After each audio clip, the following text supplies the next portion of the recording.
अब हम पढ़ेंगे ट्यूब्यूलो इंटरस्टिशियल डिजीज के बारे में। तो जैसे कि हमने देखा कि ट्यूब्यूल्स जो होता है किडनी का, उसके जो आजू बाजू के स्ट्रक्चर्स होते हैं, ट्यूब्यूल्स के बाहर के जो स्ट्रक्चर्स होते हैं, उसे हम कहते हैं इंटरस्टिशियम। तो उस डिजीज को हम कहेंगे ट्यूब्यूलो इंटरस्टिशियल डिजीज।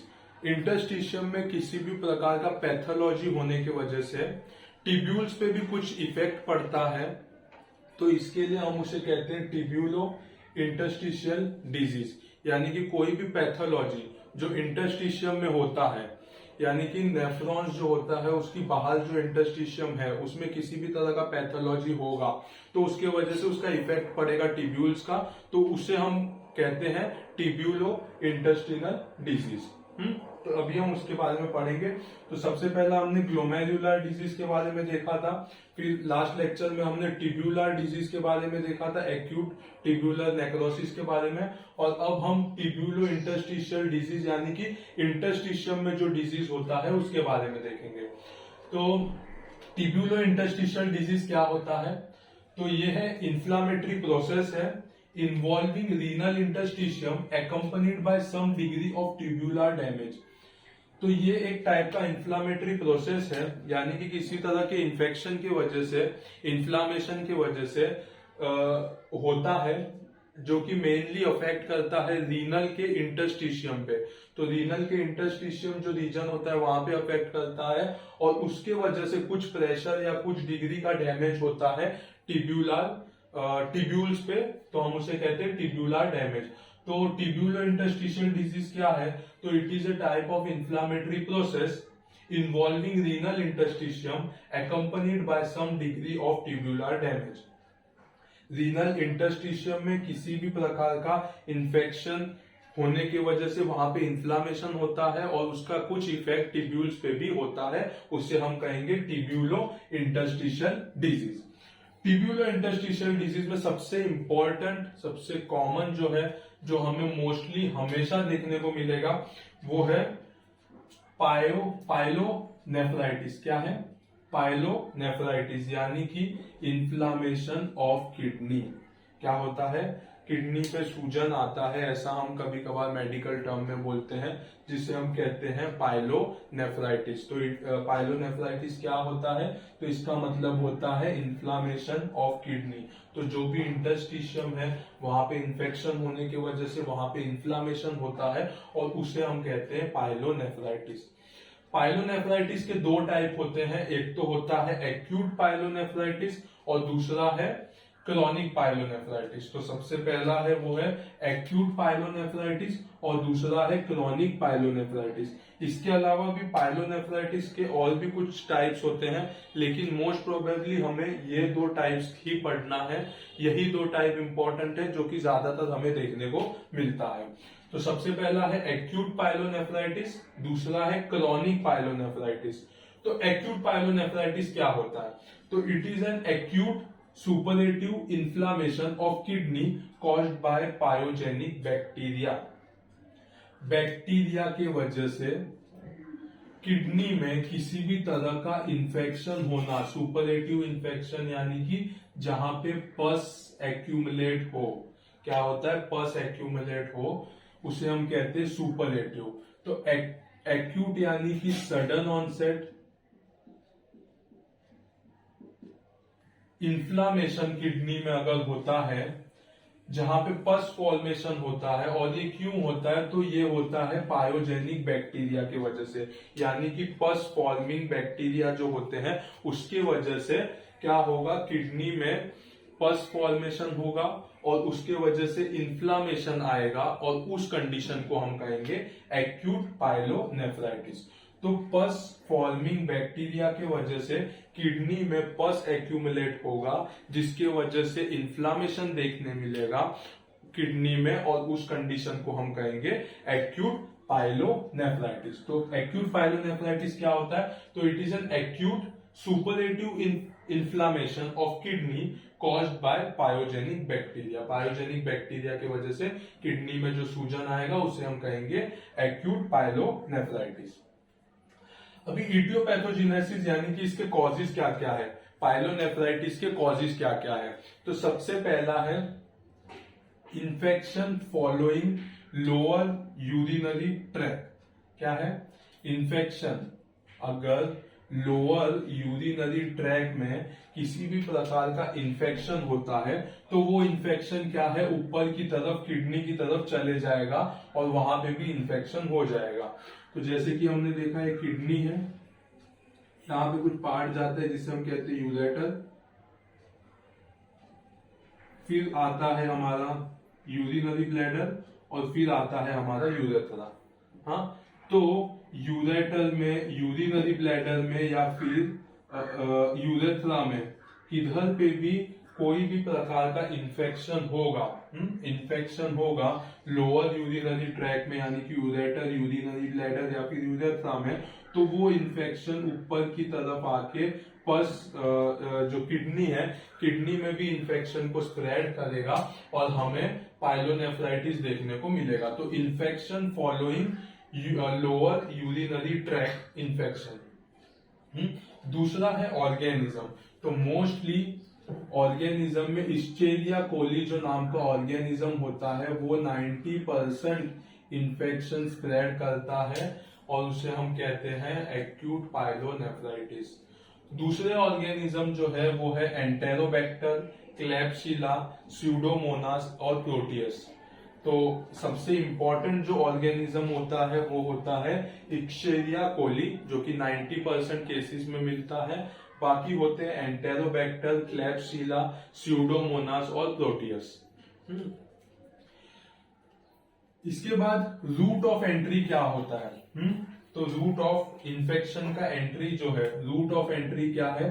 तो दो एंट्री होता है। सबसे पहला असेंडिंग इन्फेक्शन, जैसे कि मैंने बताया कि यूरेथ्रा से यूरिनरी ब्लैडर, यूरिनरी ब्लैडर से यूरेटर, यूरेटर से कैसा किडनी के अंदर, तो ये कैसा हुआ? असेंडिंग टाइप हुआ। तो ये असेंडिंग इन्फेक्शन हो सकता है। और दूसरा होता है हिमेटोजीनियस इन्फेक्शन, यानी कि जो इन्फेक्शन है वो ब्लड में है और वो ब्लड से किधर आ जाता है? रीनल आर्टरी के थ्रू किडनी में आ जाता है और वहां पे पस फॉर्मेशन करता है या फिर इन्फेक्शन को वहां पे इंक्रीज करता है। तो उसे हम कहेंगे हिमेटोजीनियस इन्फेक्शन। तो जो एक्यूट पाइलोनेफ्राइटिस है उसके कॉजेज में सबसे पहला आता है infection following lower urinary tract, दूसरा आता है ऑर्गेनिज्म और तीसरा है route of entry. Route of entry में सबसे पहला आता है असेंडिंग इन्फेक्शन और दूसरा आता है हिमेटोजीनियस इन्फेक्शन। रूट ऑफ एंट्री में असेंडिंग इन्फेक्शन आता है। तो असेंडिंग इन्फेक्शन के कॉजेज क्या क्या होते हैं? तो सबसे पहला कॉज होता है फीकल कंटामिनेशन ऑफ यूरेथ्रा। तो जैसे कि हमें पता है कि फीमेल्स में जो यूरेथ्रा का साइज होता है वो काफी ज्यादा स्मॉल होता है, तो उसकी वजह से फीकल कंटामिनेशन होने के चांसेस काफी ज्यादा होते हैं। दूसरा हार्मोनल इन्फ्लुएंस। तीसरा absence of prostatic secretions. Prostatic secretions जो कि एंटीबैक्टीरियल का काम करता है, एंटीबैक्टीरियल का काम करता है। अगर वो प्रोस्टेटिक सिक्रीशन नहीं हो रहा है तो फीमेल्स में यूरेथ्रा जो होगा वो इन्फेक्टेड हो जाएगा और उसका इन्फेक्शन देखने मिलेगा किडनी में। उसके बाद यूरेथ्रल ट्रॉमा जो कि होता है सेक्सुअल इंटरकोर्स के ड्यूरिंग सेक्सुअल इंटरकोर्स, अगर यूरेथ्रल ट्रॉमा हो जाता है तो उसके वजह से भी इन्फेक्शन किडनी में होता है। ये सब मोस्ट प्रोबेबली हमें फीमेल्स में देखने मिलता है। कौन सा? Faecal contamination of urethra, hormonal influence, absence of prostatic secretion और यूरेथ्रल ट्रॉमा। ये सब की वजह से इन्फेक्शन फीमेल्स में ज्यादातर देखने मिलता है। उसके अलावा डायबिटीज के पेशेंट है, डायबिटीज मिलिटस के पेशेंट है, उसमें डायबिटीज की वजह से या फिर डायबिटिक नेफ्रोपैथी की वजह से भी हमें इन्फेक्शन देखने मिलता है किडनी में और उसे हम कहेंगे एक्यूट पाइलोनेफ्राइटिस। दूसरा है प्रेगनेंसी, प्रेगनेंसी में देखने मिलेगा। तीसरा है urinary track obstruction. Urinary track जो होता है उसमें किसी भी प्रकार का ऑब्स्ट्रक्शन होना, ट्यूमर होना, क्लॉट फॉर्मेशन होना, स्टोन फॉर्मेशन होना, किसी भी प्रकार का ऑब्स्ट्रक्शन होने की वजह से जो यूरिन है वो नीचे की तरफ नहीं आ पाएगा और उसके वजह से भी क्या होगा? इन्फेक्शन डेवलप होगा। और लास्ट है इंस्ट्रूमेंटेशन। अनस्टराइल इंस्ट्रूमेंट का यूज करने की वजह से, कोई प्रोसीजर करने के लिए अगर हम अनस्टराइल इंस्ट्रूमेंट का यूज करते हैं तो उसकी वजह से भी इन्फेक्शन जो है वो किडनीज तक जा सकता है।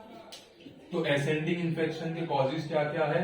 तो फीमेल्स में सबसे पहला है फीकल कंटामिनेशन ऑफ यूरेथ्रा, दूसरा है हार्मोनल इन्फ्लुएंस, तीसरा है एब्सेंस ऑफ प्रोस्टेटिक सिक्रीशंस, चौथा है यूरेथ्रल ट्रॉमा जो कि सेक्सुअल इंटरकोर्स में देखने मिलेगा। उसके साथ साथ diabetes, pregnancy, urinary track obstruction और इंस्ट्रूमेंटेशन में भी हमें एसेंडिंग इन्फेक्शन देखने मिलेगा, जिसकी वजह से एक्यूट पाइलोनेफ्राइटिस होता है। दूसरा है हिमेटोजीनियस इन्फेक्शन, यानी कि इन्फेक्शन जो कि ब्लड के थ्रू किडनीज में आता है। तो हिमेटोजीनियस इन्फेक्शन में क्या आएगा? Obstructive lesions in the urinary track, कोई भी तरह का लीजन है, ट्यूमर है, कैंसरस सेल है, उसकी वजह से ऑब्स्ट्रक्टिव लीजन होगा यूरिनरी ट्रैक में और हमें इन्फेक्शन देखने मिल सकता है किडनी में। दूसरा इम्यूनो सप्रेस्ड पेशेंट, कोई भी पेशेंट जिसका इम्यूनिटी अच्छा नहीं हो, इम्यून सप्रेस्ड हो, HIV के पेशेंट्स हो गए, तो ये पेशेंट्स में क्या आता है, इम्यूनिटी अच्छा नहीं होता, तो उसकी वजह से क्या होता है, जो इन्फेक्शन है ब्लड में वो स्प्रेड होता है किडनी के थ्रू, तो उसका इंक्लूजन किया जाता है हिमेटोजीनियस इन्फेक्शन में। तो एक्यूट पाइलोनेफ्राइटिस का 2 रूट ऑफ एंट्री है, सबसे पहला है एसेंडिंग इन्फेक्शन और दूसरा है हिमेटोजीनियस इन्फेक्शन। अभी इसका मॉर्फोलॉजिकल फीचर्स देखेंगे। मॉर्फोलॉजिकल फीचर्स में हमें क्या देखने मिलेगा? सबसे पहला मैक्रोस्कोपिक फीचर्स में देखने मिलेगा एनलार्ज्ड एंड स्वोलन किडनी, जो किडनी है वो साइज में बढ़ जाएगा और वो स्वोलन हो जाएंगे, सूजन आ जाएगा। दूसरा, अगर उसे कट करेंगे तो कट सेक्शन में हमें देखने मिलेगा कि येलो और व्हाइट एब्सिस देखने मिलेगा, जैसे कि मैंने कहा सुपरेटिव इन्फ्लामेशन है, यानी कि इसमें पस फॉर्मेशन होता है, तो उसकी वजह से अगर किडनीज को कट करेंगे तो उसमें हमें येलो व्हाइट कलर का पस फॉर्मेशन देखने को मिलेगा। इसके साथ साथ माइक्रोस्कोपिक अगर फीचर्स देखेंगे तो न्यूट्रोफिल्स देखने मिलेंगे इंटरस्टिशियल स्पेस में।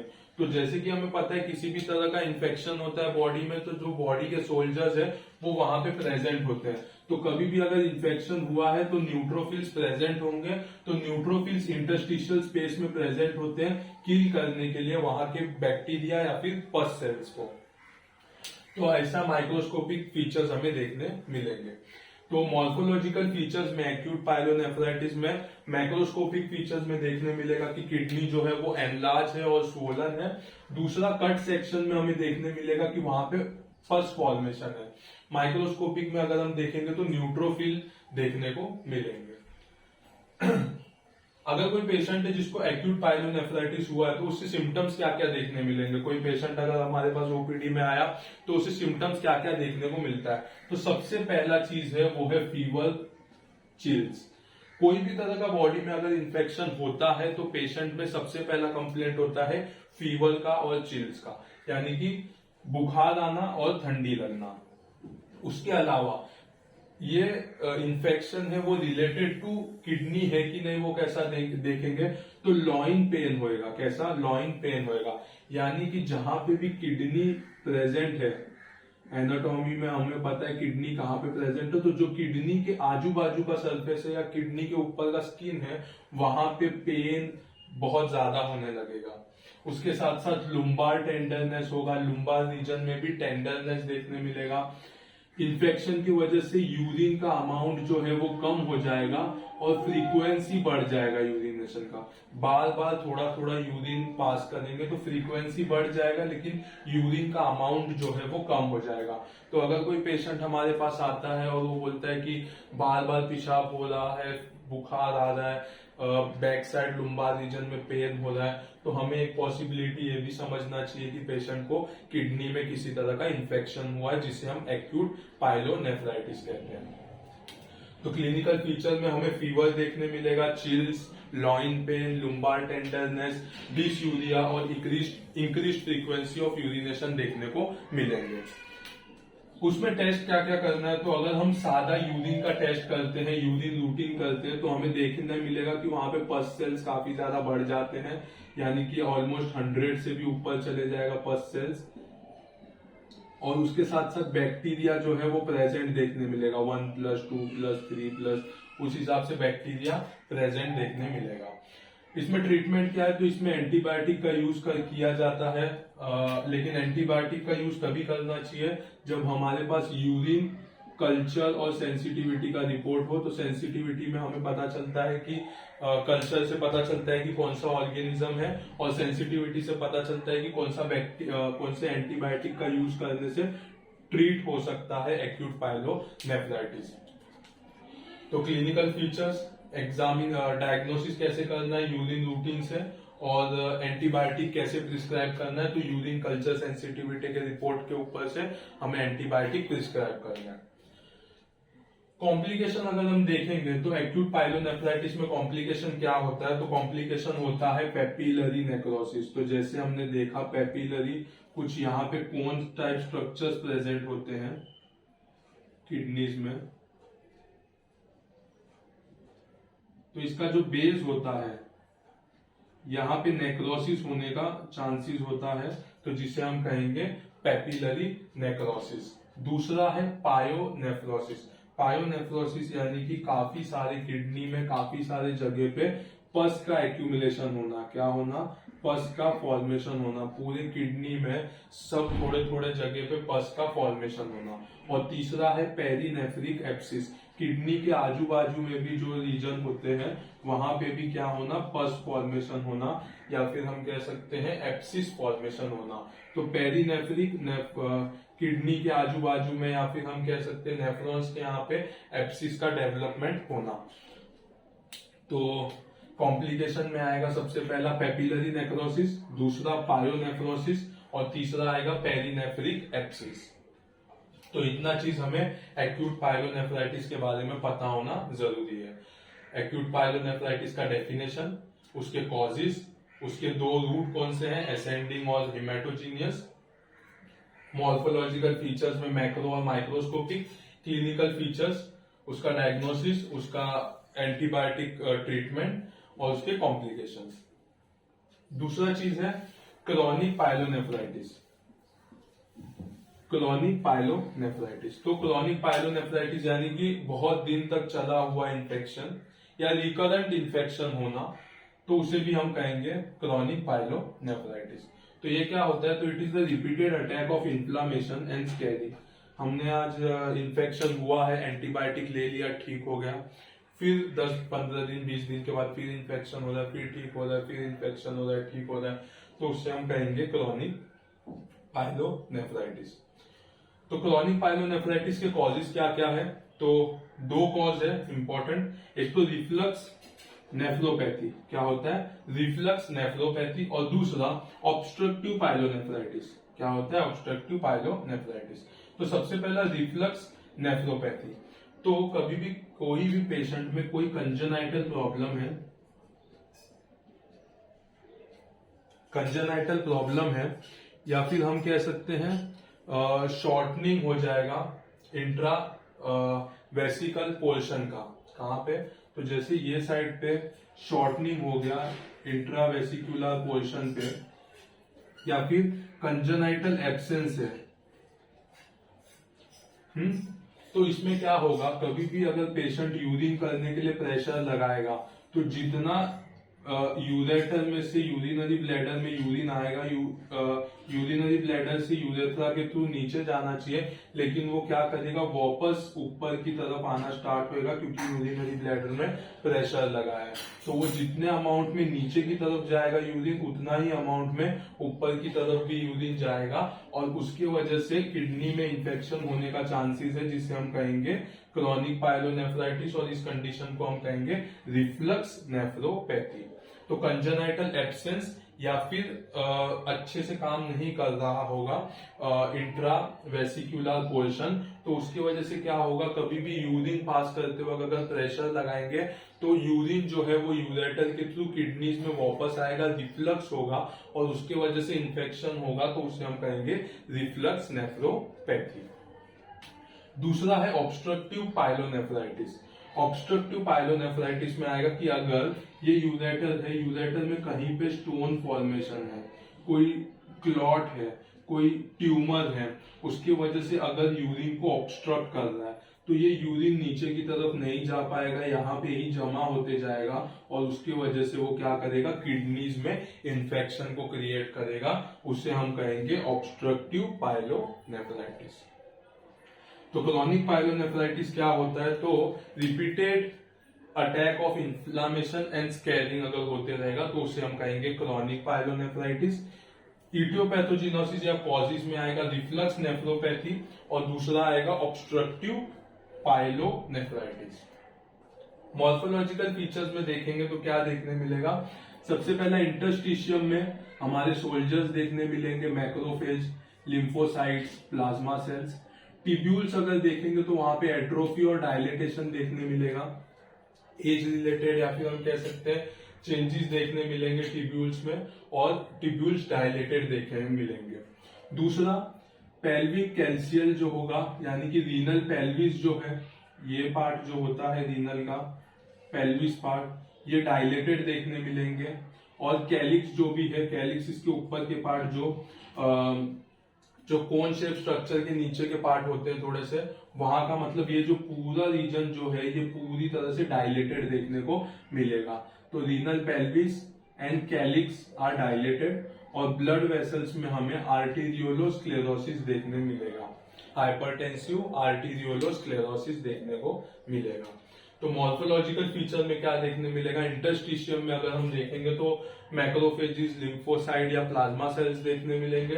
टिब्यूल्स में एट्रोफी और डायलेटेशन देखने मिलेगा, और रीनल पेल्विस और कैलिक्स में डायलेटेशन होंगे, और ब्लड वेसल में आर्टेरियोलोस्क्लेरोसिस देखने को मिलेगा।